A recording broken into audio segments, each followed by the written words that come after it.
So to continue with the KED now, we make sure the patient's been brought back into neutral alignment. The call has been placed by my second attendant. Ensure that things such as seat belts are off, the patient's seat or driver's seat or passenger seat, if it can be, retracted to the farthest position backwards to give you some access to the patient. Make sure that the patient is in the neutral alignment that you need. So now holding that, Brian will actually take control of the front and place his left hand, or sorry, his right hand, under the chin and down the long axis of the body. And his left hand is now behind her back, and we're going to maneuver as unit on my command. We're going to move forward on a count of 3. And once we've got into that position, we can place the KED. So forward on my count, Brian, on 3. 1, 2, 3. So move the patient forward into position, and then we place Brian with his left hand, takes the KED, and places the KED as best he can behind the patient.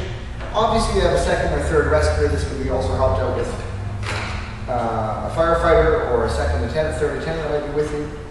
We get the KED into proper position, making sure, make note that the KED goes down as far as it can to the patient's buttocks. Don't catch the belt or the back of the pants because that will artificially keep the KED up too high. So once the KED is back into position, now we move her back into position. On my count on 3, 1, 2, 3, and we put her right back into neutral position. And that's where she is. So now that the KED is in proper position behind the patient and the patient's in neutral position, Brian's going to bring the arms and the wings of the KED around the patient's body into the front and secure the middle strap. And the acronym that's been used historically is My Baby Looks Hot Tonight, which stands for My Middle Strap First. You hear the audible click of the strap going in, and he's going to snug the strap up, not tighten. So it's going to be snug just to hold the wings in place, and he's going to use a push-pull technique to get those straps in, making sure that the patient's not jarred or anything else when we're doing this. So now the middle strap is snug versus tightened. He's now going to proceed with the bottom strap. My Baby, so MB, bottom strap. Same affair, audible click, and then snug the strap up so it's in position with a push-pull technique.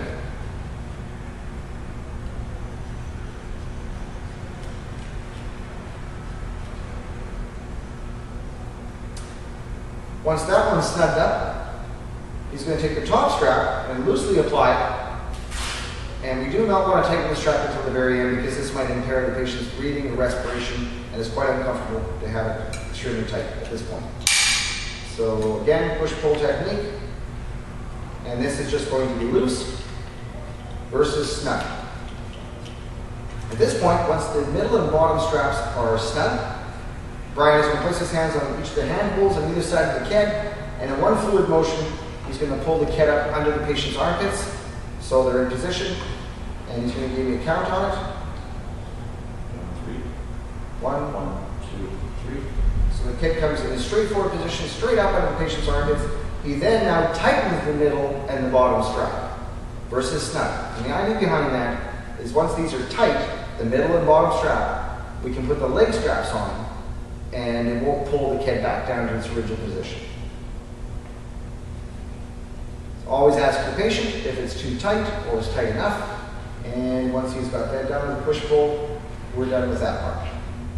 Following the acronym My Baby Looks Hot Tonight, we've done the middle strap, the bottom strap, the top strap is put on loose, the KED is in position, tightening now, and now we're going to do the leg straps. So Brian's going to drop the leg straps down the back of the KED, and now move each strap into position under the patient's legs. And the idea behind it is the strap follows directly down from the KED, the insertion point at the back, goes under her buttocks, and then comes up in between the thighs. So the strap literally goes downwards, it has to be scissored into position, and crossed over to the other white strap or the clip on the other side, and snapped in. If the patient has a groin injury, then we would take the same strap that Brian's demonstrating now and apply it back to the same side, therefore not crossing over the genitals. So he push-pulls that strap into position, tightening the leg strap, and we do the same with the other leg.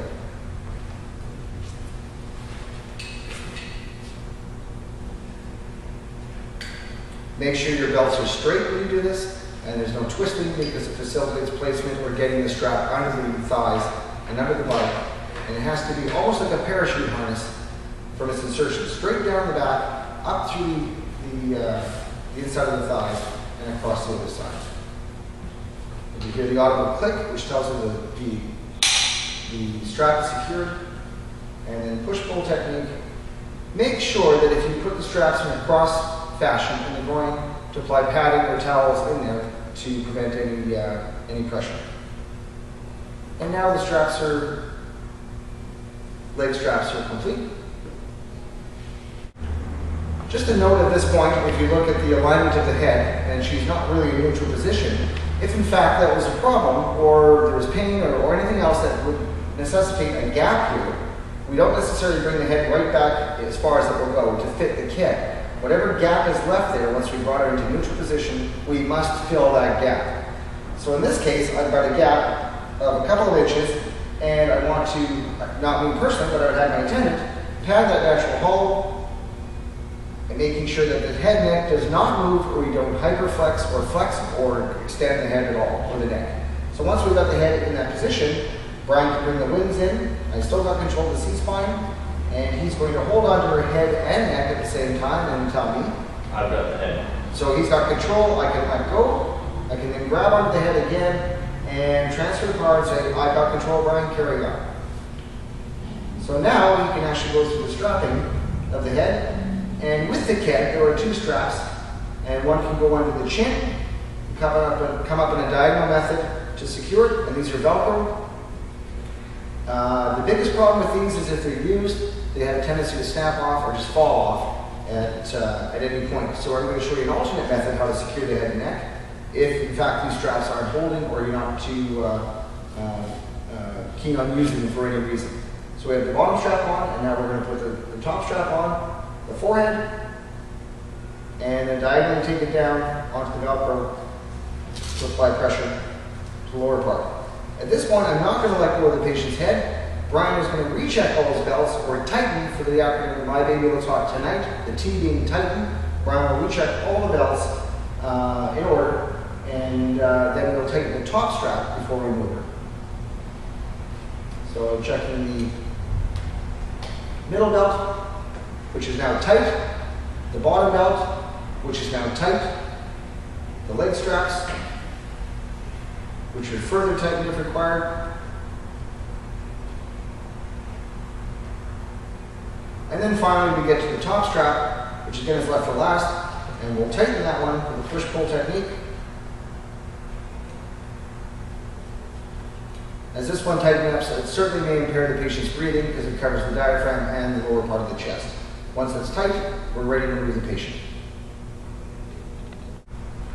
An alternate method to secure the head rather than the straps that are provided in the kit is to use self-conforming bandage.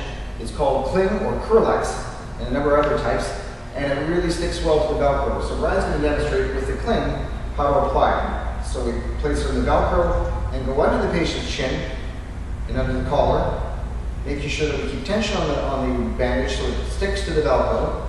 And once it goes around the neck, we can take it around again and now transfer upwards so it comes across the back of the kit, over the patient's forehead, and back down, and sort of angle downwards, and this way we pull the head downwards or the forehead into the kit too and secure it. The cling can be secured by taking the remnants of the cling and running it to any point where there's actually exposed Velcro which will hold it. And this adequately secures the head to the kit device and works quite well. So basically at this point, the head is secured and I can release the head.